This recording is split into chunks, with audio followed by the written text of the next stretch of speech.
naghahalo-halo kasi itong resolution na to eh. Kung ano tama't mali. Let's assume, I will not grant because hindi ko alam yung statements niyo, Mr. President. I have to admit that. Okay? Pero naghahalo din yung statements si Tariela. We cannot pass this resolution saying that Commodore Tariela is correct because he's wrong. If he just simply stated, I love the Philippines, I will fight for our territory, I'll fight for our sovereignty rights, I will do my duty, but sorry, dahil uminit ulo ko, nilabas ko to, pero hindi official yan. Tapos tayo. We beg to disagree, Mr. President, that Mr.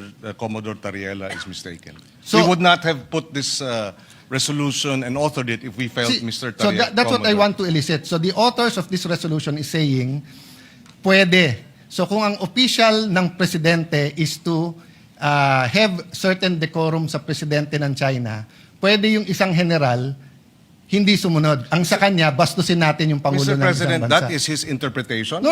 Bastos yun. No, that is your interpretation. No. So if I ask them well, now... Mr. President, we beg to disagree. Can you show the slide? Mr. President, we beg to disagree.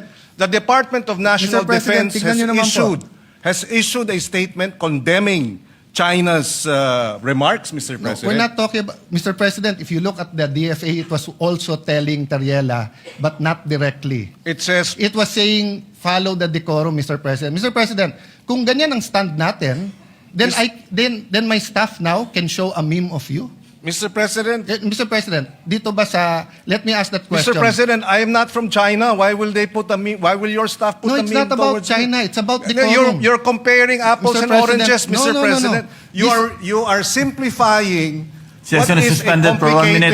complicated